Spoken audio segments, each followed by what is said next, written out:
We want justice. We want justice. We want justice. We want justice. We want justice. आवाज दो.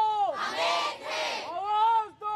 हम एक हैं. We want justice. We want justice. Safer women. Safer nation. No safety. No service. No safety. No service. Number one, చాలా మందికి ఇంకా తెలియదేమో but so much of brutal crime has happen in Kolkata. So దాని గురించి అడ్రస్ చేయాలి. We demand for justice. Who ever the culprits, criminals ఎవరైతే ఉన్నారో ఆ క్రిమినల్స్ బయటపడాలి, వాళ్ళకి పనిష్మెంట్ ఇవ్వాలి. And that punishment should be evident out in the open to everyone, so that వేరే ఇంకా ఎవరికన్నా ఫియర్ అంటే ఆ చెయ్యాలి అన్న థాట్ ఉన్నా కూడా వాళ్ళు భయపడి ముందుకు రాకూడదు. 3 days back RG Kar medical college కోల్కతాలో ఒక post graduate doctor 30 years post graduate ఆమెని అసాల్ట్ చేశారు. ఒక 4 members లోకల్ గుండాస్ అసాల్ట్ చేసి చంపేశారు. ఆ ఇష్యూ ఎంతవరకు ఎంతమందికి ఐడియా ఉందనేది మాకైతే ఎంతవరకు తెలియదు.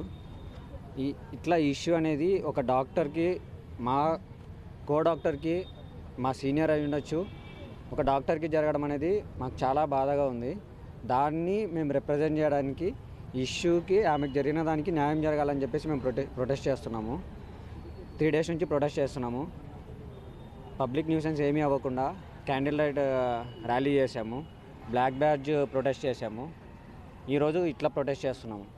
ఇట్లా మేము డైలీ ప్రొటెస్ట్ చేస్తున్నా. ఇంతవరకు రెస్పాన్స్ అయితే, ప్రాపర్ రెస్పాన్స్ అయితే లేదు. డిమాండ్ ఏం కావాలో అది చెప్పండి. అదే మా డిమాండ్ ఏంటి అంటే, ఇప్పుడు ఆ ఇన్వెస్టిగేషన్ అనేది ఇప్పటికే జస్టిస్ డిలే అయింది.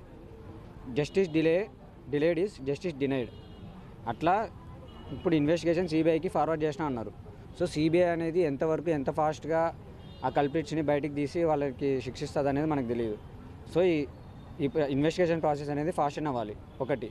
రెండవది, క్రైమ్ చేసిన వాళ్ళతో పాటు ఆ క్రైమ్ని కప్పిపుచ్చడానికి ట్రై చేశారు లోకల్గా ప్రిన్సిపల్స్ కానీ, అక్కడున్న ఆ మెడికల్ కాలేజ్ ప్రిన్సిపల్స్ కానీ, డీన్స్ కానీ, ఆ రెస్పెక్టివ్ డిపార్ట్మెంట్ హెచ్ఓడీస్ కానీ ఇట్లా.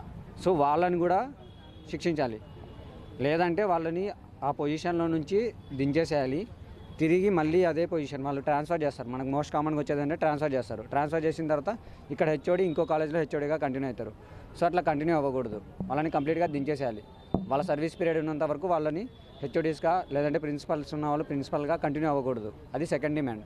థర్డ్ డిమాండ్ ఏంటి అంటే, నాట్ ఓన్లీ ఇప్పుడు ఏదో ఒక కాలేజ్లో ఇన్సిడెంట్ అయ్యింది, ఒక డాక్టర్కి అయ్యిందని కాదు. ఇట్లా ప్రతి మెడికల్ కాలేజెస్లో కొన్ని లూప్ హోల్స్ ఉన్నాయి. అంటే ప్రాపర్ సెక్యూరిటీ ఉండట్లేదు, సీసీటీవీ ఉండట్లేదు, ప్రాపర్ లైటింగ్ ఉండట్లేదు, ప్రాపర్ సెక్యూర్డ్ రెస్టింగ్ ప్లేసెస్ లేవు.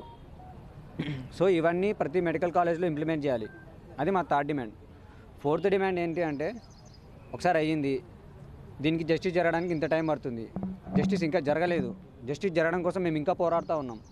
సో నెక్స్ట్ టైం అనేది ప్రతిసారి మేము స్ట్రగుల్ చేయలేం కదా. ఒక ప్రాపర్ యాక్ట్ తీసుకొని రావాలి.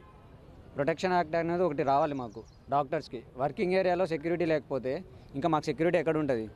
మేము ఫ్యామిలీని, హౌస్ని, హోమ్ని అన్ని ఇల్లు వదిలిపెట్టేసి 36 hours 48 hours హాస్పిటల్లోనే గడుపుతున్నాం పేషెంట్స్ని ట్రీట్ చేస్తూ.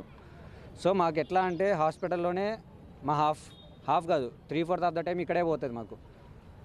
సో ఇక్కడ మాకు సేఫ్టీ లేకపోతే ఇంకెక్కడ సేఫ్టీ ఉంటుంది? మేము పేషెంట్స్కి ఎంతసేపు పేషెంట్కి అట్లా అవుతుంది, పేషెంట్కి ఇట్లా అవుతుంది, పేషెంట్కి డిటోరేట్ అవుతున్నాడు, పేషెంట్ హెల్త్ ఇంప్రూవ్ అవ్వట్లేదు అని చెప్పి మేము ఎంతసేపు పేషెంట్స్ గురించి ఆలోచిస్తూ ఉంటాం. మా గురించి ఆలోచించే వాళ్ళు ఎవరున్నారు? మా సేఫ్టీ గురించి ఆలోచించే వాళ్ళు ఎవరున్నారు? వీటి కోసం మేము డిమాండ్ చేస్తున్నాం. ఒక ప్రాపర్ యాక్ట్ అనేది ఇంప్లిమెంట్ అవ్వాలి, ఇమ్మీడియట్గా యాక్షన్లోకి రావాలి.